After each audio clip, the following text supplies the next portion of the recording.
Hello ATPians, welcome to ATP star the super learning platform guys. मैं आपका host and दोस्त अंकुर गुप्ता। और पिछले सेशन में हम लोग बात कर रहे थे कार्बन के बारे में। हमने क्या देखा था कि कार्बन कैसा दिखता है, कार्बन के अंदर कितने इलेक्ट्रॉन होंगे, कितने प्रोटॉन होंगे, कितने न्यूट्रॉन होंगे। फिर हमने ये जाना था कि क्यों कार्बन आयनिक बॉन्ड नहीं बना पा रहा था, क्यों कार्बन इलेक्ट्रॉन्स को ट्रांसफर नहीं कर पा रहा था, जिसकी वजह से धरती पर आया एक नया कंसेप्ट जिसका नाम क्या था, कोवलेंट बॉन्ड। हमने देखा कि बॉन्ड क्या होता है, हमने देखा कि आयनिक बॉन्ड क्या है और कोवलेंट बॉन्ड क्या है। फिर मैंने आपको यह बताया कि जो कोवलेंट बॉन्ड होते हैं उनको हम लोग तीन कैटेगरीज में क्लासिफाई करते थे। पहला होता था सिंगल कोवलेंट बॉन्ड, दूसरा होता था double covalent bond and third one is triple covalent bond. इस पर्टिकुलर लेक्चर में हम लोग घुसने जा रहे हैं धीरे धीरे ऑर्गेनिक केमिस्ट्री की तरफ। आज हम लोग देखेंगे कि ये ऑर्गेनिक कंपाउंड क्या होता है। आपने सुना होगा ये ऑर्गेनिक कंपाउंड है, ये फलाना ऑर्गेनिक कंपाउंड है, ये ढिमंका ऑर्गेनिक कंपाउंड है। ये होता क्या है ऑर्गेनिक कंपाउंड? तो आओ इसके गोते लगाएं, ऑर्गेनिक कंपाउंड को देखें कि आखिरकार ये कैसा दिखने वाला है। अगर ऑर्गेनिक कंपाउंड की बात की जाएगी तब ऐसा बोला जाता था कि ऑर्गेनिक कंपाउंड को हम सिर्फ दो ही तरह से ऑक्यूपाई कर सकते हैं या दो ही तरह से सिंथेसाइज कर सकते हैं। पहला हम उनको ले सकते हैं लिविंग ऑर्गेनिज्म से। किससे? लिविंग ऑर्गेनिज्म से। बिल्कुल ध्यान से देखना, लिविंग ऑर्गेनिज्म से। मतलब ऑर्गेनिक कंपाउंड को हम लोग लिविंग ऑर्गेनिज्म से डिराइव कर सकते हैं या उधार ले सकते हैं। दूसरा यह था कि लिविंग ऑर्गेनिजम्स के अलावा कुछ ऐसे कंपाउंड भी थे जो कि अर्थ क्रस्ट में पाए जाते थे। कहां पे? Earth crust. तो यह बोला जाता था कि इनिशियल डेज में ऑर्गेनिक कंपाउंड सिर्फ लिविंग ऑर्गेनिज्म से ही डिराइव हो सकते हैं या उनको अर्थ क्रस्ट से ऑक्यूपाई या फिर सिंथेसाइज किया जा सकता है या एक्सट्रैक्ट किया जा सकता है। बाद में यह डेफिनेशन दी गई कि organic compound are those compound, बिल्कुल ध्यान से सुनना, organic compound are those compound which we derive from living organisms. मतलब कि लिविंग ऑर्गेनिजम्स के अंदर कौन कौन आया? प्लांट्स आ गए, एनिमल्स आ गए। मतलब कि इनमें से जो डिराइव किए जाएंगे उन्हीं को हम ऑर्गेनिक कंपाउंड बोलेंगे। और ऑर्गेनिक कंपाउंड को हम लोग लैब में सिंथेसाइज नहीं कर सकते। ये बात थी इनिशियल डेफिनेशन, ये थी इनिशियल डेफिनेशन। और ये इनिशियल डेफिनेशन किसने दी थी? एक ब्राजीलियस नाम के साइंटिस्ट थे, ब्राजीलियस नाम के साइंटिस्ट थे जिन्होंने एक थ्योरी दी थी जिसका नाम था वाइटल फोर्स थ्योरी। क्या? Vital force theory. बिल्कुल ध्यान से सुनना। अभी वाइटल फोर्स थ्योरी क्या बोलती थी? ये वाइटल फोर्स थ्योरी ये कहती थी कि ऑर्गेनिक कंपाउंड को हम सिर्फ और सिर्फ लिविंग ऑर्गेनिज्म से ही डिराइव कर सकते हैं, लैब में उनका सिंथेसिस नहीं हो सकता। क्या बोला मैंने? बिल्कुल ध्यान से लिखना। यह थ्योरी क्या कहती है? यह थ्योरी कहती है कि ऑर्गेनिक कंपाउंड को हम सिर्फ लिविंग ऑर्गेनिज्म से ही डिराइव कर सकते हैं, उनका लैब में सिंथेसिस मुश्किल है। मतलब कि ऑर्गेनिक कंपाउंड, लिखो साथ साथ, organic compound can only B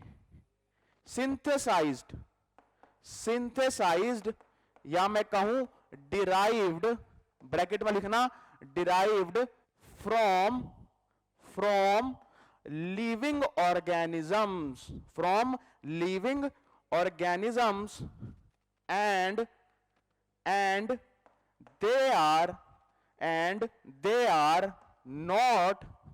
they are not synthesized synthesized in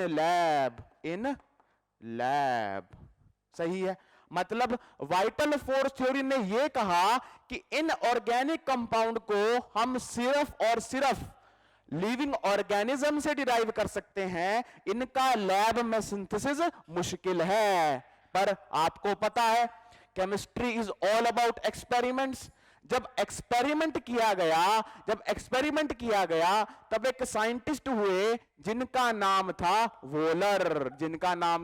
volar.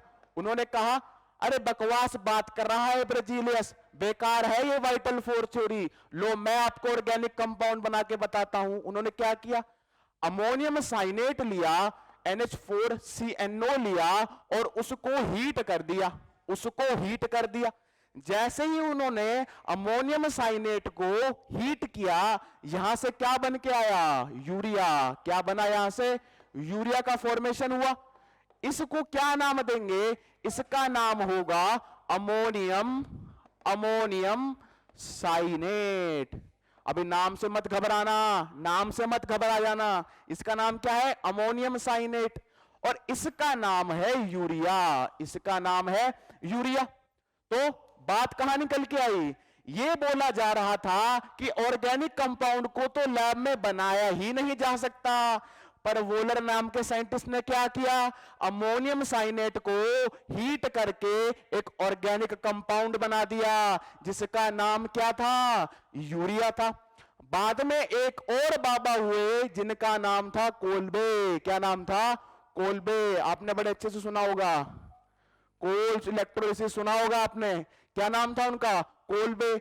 इन्होंने बाद में एसिटिक एसिड का फॉर्मेशन कर दिया लैब के अंदर। मतलब ये वाइटल फोर्स थ्योरी तो फेल हो गई। वाइटल फोर्स थ्योरी तो यही कह रही थी कि ऑर्गेनिक कंपाउंड को सिर्फ लिविंग ऑर्गेनिज्म से ही सिंथेसाइज किया जा सकता है या डिराइव किया जा सकता है, पर लैब में उनका बनना मुश्किल है। पर क्या हुआ, एक्सपेरिमेंट हुए। एक्सपेरिमेंट से क्या पता लगा कि यहां से यूरिया भी बन रहा है, यहां से एसिटिक एसिड भी बन रहा है। क्या बन रहा है, इसको क्या बोलेंगे, एसिटिक एसिड। यहां से एसिटिक एसिड भी बन रहा है, यहां से यूरिया भी बन रहा है। मतलब कि ऑर्गेनिक कंपाउंड की इनिशियल डेफिनेशन फेल हो गई। अब आप कहेंगे सर इनिशियल फेल हो गई तो मॉडर्न डेफिनेशन क्या है, तो आओ हम इसकी मॉडर्न डेफिनेशन लिखें। मेरे साथ साथ हेडिंग लगाओ, क्या, modern definition of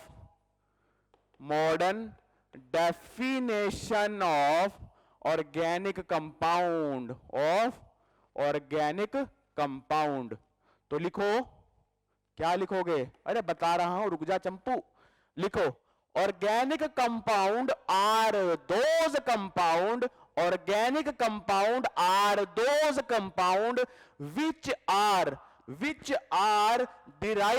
which are derived from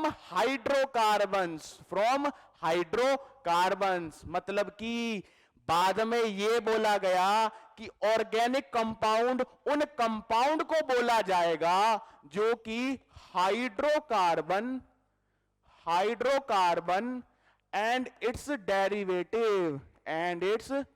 derivative, इसी को बोला जाएगा ऑर्गेनिक कंपाउंड। मतलब कि जितने भी हाइड्रोकार्बन है उतने हाइड्रोकार्बन भी और उसके डेरिवेटिव भी, इन दोनों का कॉम्बिनेशन क्या बोला जाएगा, ऑर्गेनिक कंपाउंड बोला जाएगा। तो यह बोला गया कि organic compound are basically hydrocarbons and their derivative. ये हाइड्रोकार्बन होंगे और उनके डेरिवेटिव होंगे। अब सवाल क्या उठा कि ये हाइड्रोकार्बन क्या होता है। तो अगर मैं हाइड्रोकार्बन पे फोकस करूं तो नाम से ही पता लग रहा है कि इसके अंदर एक तो कार्बन आ रहा है, एक इसके अंदर हाइड्रो आ रहा है। मतलब कि हाइड्रोकार्बन ऐसे कंपाउंड हैं जो कि सिर्फ कार्बन और हाइड्रोजन से ही बनाए जाते हैं। मतलब कि हाइड्रोकार्बन क्या हुए, combination of hydrogen and carbon. मतलब कि हाइड्रोजन और कार्बन के कॉम्बिनेशन से जितने भी कंपाउंड बनेंगे उनको क्या बोला जाएगा चंपू, क्या बोलेंगे, हाइड्रोकार्बन बोलेंगे। सपोज करो एग्जाम्पल के तौर पर लेता हूं सबसे छोटा हाइड्रोकार्बन जो कि है मीथेन। क्या बोलते हैं इसको, मीथेन। अभी आगे इनकी नोमेनक्लेचर पे आऊंगा। क्या नाम है इसका, मीथेन। देखो इसके अंदर एक कार्बन है, 4 हाइड्रोजन है, कार्बन और हाइड्रोजन से मिलके ही ये बना है, तो मीथेन को बोला जाएगा हाइड्रोकार्बन। अब अगर इसके डेरिवेटिव की बात करूं, तो डेरिवेटिव का मतलब क्या, हाइड्रोकार्बन हमारे पास है, मान लो CH4 एक हाइड्रोकार्बन है, इसके अंदर से एक H प्लस को हटा दूं, क्या लगाऊं, CH3। मतलब एक हाइड्रोजन को हटा के अगर मैं कोई R ग्रुप लगा देता हूं तो इस फोटो को बोला जाएगा हाइड्रोकार्बन के डेरिवेटिव। इनको क्या कहेंगे, डेरिवेटिव ऑफ हाइड्रोकार्बन। समझ में आ रहा है चंपू, हाइड्रोकार्बन क्या है और हाइड्रोकार्बन के डेरिवेटिव क्या है। अगर हाइड्रोकार्बन से आपको डेरिवेटिव बनाना है तो क्या करना होगा, ध्यान से सुनो। मान लो ये एक डब्बा है, डब्बे के अंदर हाइड्रोकार्बन, यहां से हमने हाइड्रोजन हटाया, जैसे ही हाइड्रोजन हटाया क्या मिल के आया, डेरिवेटिव ऑफ हाइड्रोकार्बन। मतलब अगर मेरे पास CH4 एक हाइड्रोकार्बन है, यहां से मैं अगर हाइड्रोजन को हटाता हूं तब मिलेगा क्या, G ग्रुप लगा दिया, तो इसको क्या कहेंगे, डेरिवेटिव ऑफ हाइड्रोकार्बन। ये हमारे पास था हाइड्रोकार्बन। अब आप कहेंगे, चंपू कहेगा जी क्या है, भाई जी कोई भी ग्रुप हो सकता है, G can be OH, G can be CH3, G can be HCHO। इनकी बात हम लोग आगे करेंगे कि ये जी क्या होगा। इस जी को जैसे जैसे चेंज किया जाएगा वैसे वैसे नया कंपाउंड सिंथेसाइज होता जाएगा। अब एक CH4 है, यहां से CH3G बन रहा है। अब सपोज करो दूसरे हाइड्रोकार्बन की बात करूं, C2H6, यहां से हाइड्रोजन हटाया, किसको चिपकाया, G ग्रुप को चिपकाया। तो ये क्या है, ये हाइड्रोकार्बन है। इसको कैसे दिखा सकता हूं, CH3 कुछ इस तरीके से दिखा सकता हूं, CH3 इसमें से हाइड्रोजन हटाया और G ग्रुप लगाया, तो ये मेरा हाइड्रोकार्बन है, ये मेरे पास हाइड्रोकार्बन का डेरिवेटिव है।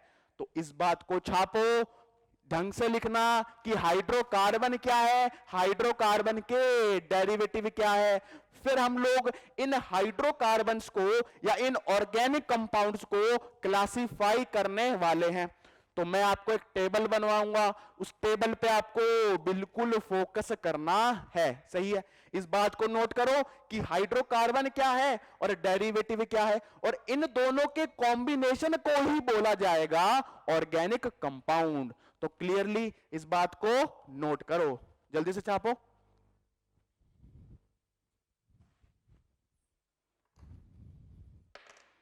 अब हम लोग बात करने वाले हैं किसके बारे में, ऑर्गेनिक कंपाउंड की क्लासिफिकेशन के बारे में। तो हम ये देख चुके हैं कि ऑर्गेनिक कंपाउंड किसको बोला जाएगा या किस बला का नाम होता है ऑर्गेनिक कंपाउंड। अब हम इन्हीं ऑर्गेनिक कंपाउंड को क्लासिफाई करने वाले हैं। तो एक मैं फ्लो चार्ट बना रहा हूं, आपको अपनी कॉपी में हूबहू उसे उतार लेना है। तो अगर ऑर्गेनिक कंपाउंड के क्लासिफिकेशन की बात करूं, तब हम लोग इनको दो तरीकों से क्लासिफाई करते हैं। पहला क्लासिफिकेशन होता है ओपन फॉर्म। ओपन फॉर्म या बोला जाएगा एलिफेटिक कंपाउंड। क्या? Aliphatic compound. दूसरे होंगे क्लोज्ड फॉर्म। कैसी होंगी? Closed ring form. सही है। क्लोज्ड रिंग फॉर्म को फर्दर दो कैटेगरीज में क्लासिफाई किया जाएगा। एक होगा एलिसाइक्लिक। नाम में मत डरना, अभी सब समझाऊंगा किसका क्या नाम होता है। एक है एलिसाइक्लिक और दूसरा बोला जाएगा एरोमेटिक। क्या बोला जाएगा? एरोमेटिक। सही है। अगर एलिफेटिक की बात करूं, तब एलिफेटिक को भी फर्दर तीन कैटेगरीज में क्लासिफाई किया जाएगा। तीन कैटेगरीज में क्लासिफाई किया जाएगा। पहला होगा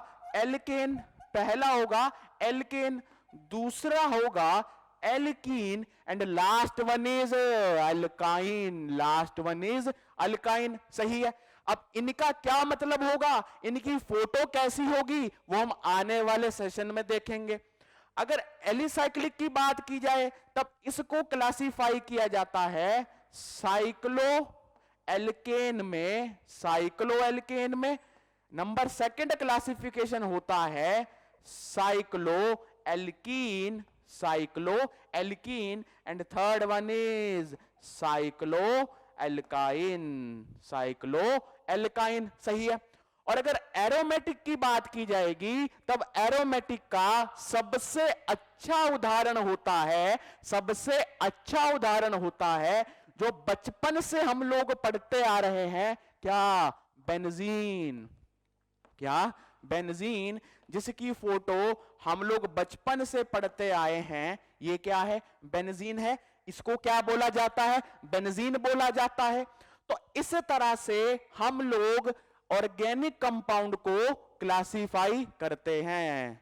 डब्बा बना रहा हूं, डब्बे के अंदर इनको बंद कर लेना, फिर आप इसका टेबल उतार लेना। सही है। अभी एक एक करके ये चेक करेंगे कि आखिरकार इनके अंदर डिटेलिंग क्या होगी, इनको किस किस तरीकों से क्लासिफाई किया जाएगा। तो पहला क्लासिफिकेशन था ओपन फॉर्म को नाम दिया था एलिफेटिक। क्या नाम दिया था? एलिफेटिक। दूसरा होगा closed ring form. Closed ring form को भी दो कैटेगरीज में क्लासिफाई किया जाएगा। पहला होगा alicyclic and second one is aromatic. Aliphatic को फर्दर तीन कैटेगरीज में क्लासिफाई किया। पहला था एल्केन, दूसरा था एल्कीन, तीसरा था एल्काइन। और एलिसाइक्लिक को हमने तीन कैटेगरीज में भी क्लासिफाई किया। पहला था साइक्लोएल्केन, दूसरा था साइक्लोएल्कीन, तीसरा था cycloalkyne and last one is benzene. अगर एल्केन की बात करता हूं, तब एल्केन के अंदर किस तरह की फोटो रही होगी, बिल्कुल ध्यान से देखना। अगर एल्केन की बात करूं, तो सपोज मेरे पास है CH4 का नाम क्या होगा? मीथेन। क्या बोला था? मीथेन बोला था। तो एल्केन उस फोटो को बोला जाएगा जिसके अंदर कार्बन के बीच में सिंगल कोवलेंट बॉन्ड होगा। याद करो पिछले सेशन को याद करो, मैंने उसमें क्लियरली बताया था कि तीन तरह के कोवलेंट कंपाउंड होते हैं। पहला होता है सिंगल कोवलेंट कंपाउंड, दूसरा होता है double covalent compound and third one is triple covalent compound. तो एल्केन्स के केस में कार्बन और कार्बन के बीच में कैसा बॉन्ड होता है? Single covalent bond. कैसा? Single covalent bond. जैसे इसकी बात करता हूं CH3 एंड CH3, इसको नाम क्या देंगे? इसका नाम होता है इथेन। क्यों? क्योंकि इसके अंदर इस कार्बन और इस कार्बन के बीच में क्या है, सिंगल बॉन्ड है, सिंगल कोवलेंट बॉन्ड है। एल्केन्स के केस में जो हम लोग जनरल मॉलिक्यूलर फॉर्मूला पढ़ते हैं, जनरल फॉर्मूला पढ़ते हैं, वो क्या होगा, बिल्कुल ध्यान से देखना, CnH2n plus 2, CnH2n plus 2, where n क्या होगा, कोई भी नंबर हो सकता है, n कैन बी इंटीजर, सही है। अगर n की वैल्यू 1 रखता हूं, यहां n की वैल्यू अगर 1 रखता हूं तो क्या बन के आएगा, अगर मान लो n की वैल्यू मैंने 1 रख दी, n की वैल्यू 1 रखने के बाद क्या हुआ, CH4 क्या बना, CH4, n की वैल्यू 2 रखूंगा तो क्या बनेगा, C2H6, C2H6। सिमिलरली 3, 4 जैसे जैसे वैल्यू रखते जाएंगे वैसे वैसे क्या बनेगा, अरे वैसे वैसे क्या बनेगा, यहां से एल्केन बनता जाएगा। अगर एल्कीन की बात करता हूं तब एल्कीन उस प्राणी को बोला जाएगा जिसके अंदर कार्बन कार्बन के बीच में डबल कोवलेंट बॉन्ड प्रेजेंट हो, क्या, डबल कोवलेंट बॉन्ड, मतलब कि कार्बन है इसके बीच में डबल कोवलेंट बॉन्ड हो, कुछ इस तरह की फोटो रही हो कार्बन कार्बन के बीच में। अगर एल्काइन की बात करूं तब एल्काइन उस शख्स को बोला जाएगा जिसके अंदर कार्बन कार्बन के बीच में कैसा हो, ट्रिपल कोवलेंट बॉन्ड हो, मतलब सी, ट्रिपल बॉन्ड सी। याद करो, रिवाइज करो, पहला लेक्चर क्लियरली बताया था कि सिंगल कोवलेंट बॉन्ड क्या होता है, डबल कोवलेंट बॉन्ड क्या होता है, ट्रिपल कोवलेंट बॉन्ड क्या होता है। तब एल्केन के केस में सिंगल कोवलेंट बॉन्ड, एल्कीन के केस में double covalent bond, and alkyne की केस में ट्रिपल कोवलेंट बॉन्ड। अगर एल्कीन के फॉर्मूला की बात करूं तो क्या होगा, बिल्कुल ध्यान से लिखना, CnH2n, CnH2n। यहां पे जैसे ही n को 1 रखता हूं तो क्या बनेगा, क्या बनेगा, CH2, CH2, तो वो तो नहीं हो सकता। अगर n को 2 रखता हूं तो क्या होगा, C2H4, C2H4, मतलब एल्कीन के केस में n को 1 नहीं रख सकते, क्यों, एल्कीन तो तब ही बनेगी कम से कम 2 कार्बन तो चाहिए, अरे कम से कम 2 कार्बन के बीच में, 2 कार्बन के बीच में डबल कोवलेंट बॉन्ड तो हो। अगर यहां n को 1 रख दूंगा तब कार्बन 1 नहीं हो जाएगा, तो कहां से स्टार्ट करेंगे ना, n की वैल्यू 2 से स्टार्ट होगी। अगर n को 2 रखता हूं तो क्या बनेगा, C2H4, n को 3 रखता हूं तो क्या बनेगा, C3H6, C3H6। सिमिलरली इसी तरह आप और एल्कीन की फोटो भी उतार सकते हैं।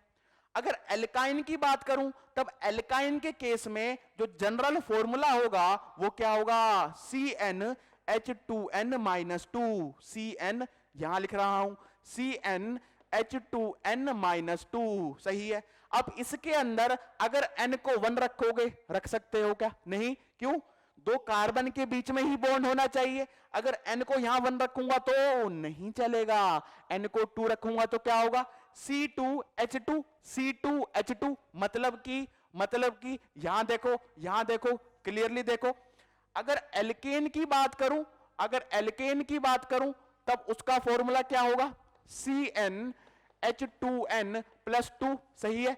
और स्मॉलेस्ट एल्केन क्या होगा, CH4 होगा, CH4 होगा। अगर एल्काइन की बात करूं, अगर एल्काइन की बात करूं तब इसका मॉलिक्यूलर फॉर्मूला क्या होगा, CnH2n। और सिंपलेस्ट एल्कीन क्या होगी, सिंपलेस्ट एल्कीन क्या होगी, सिंपलेस्ट एल्कीन होगी C2H4। और अगर एल्काइन की बात करता हूं, अगर एल्काइन की बात करता हूं तो फॉर्मूला क्या होगा, CnH2n-2। और सिंपलेस्ट एल्काइन क्या होगी, C2H2, C2H2। तो इस डब्बे को बिल्कुल से ही ध्यान रखना कि अगर एल्केन होगा जनरल फॉर्मूला क्या होगा, CnH2n प्लस 2, सिंपलेस्ट एल्केन क्या होगा, CH4। अगर एल्कीन की बात करूं तब एल्कीन के केस में जनरल फॉर्मूला क्या होगा, CnHn, और सिंपलेस्ट एल्कीन क्या होगी, C2H4। अगर बात करूं एल्काइन की, एल्काइन के केस में जनरल फॉर्मूला क्या होगा, CnH2n-2, और सिंपलेस्ट एल्काइन क्या होगी, C2H2। बोलो, इतनी बात क्लियर हो गई। अब इनकी नोमेनक्लेचर पे भी आएंगे कि एल्केन होगा तो क्या बोला जाएगा, एल्कीन होगा तो क्या बोला जाएगा। बोलो, तो इतने इस टेबल को नोट करो और इस फोटो को नोट करो, फिर हम लोग देखेंगे कि आखिरकार एल्केन कैसा दिखता है, एल्कीन कैसा दिखता है, और एल्काइन की क्या फोटो रहेगी। सिमिलरली इन पे भी पढ़ेंगे कि ये साइक्लो एल्केन, साइक्लो एल्कीन और साइक्लो एल्काइन क्या है, और ये एरोमेटिक क्या है। इसको नोट करो। तो अभी हम लोग देख रहे थे किसके बारे में, हम लोगों ने जाना था कि एल्केन का मॉलिक्यूलर फॉर्मूला क्या है, एल्कीन का मॉलिक्यूलर फॉर्मूला क्या होगा, और एल्काइन के केस में मॉलिक्यूलर फॉर्मूला क्या रहने वाला है। सही है। तो नेक्स्ट सेशन में हम लोग बात करेंगे एल्केन्स के नोमेनक्लेचर के बारे में कि आखिरकार एल्केन्स दिखते कैसे हैं, उनका नामकरण कैसे किया जाएगा।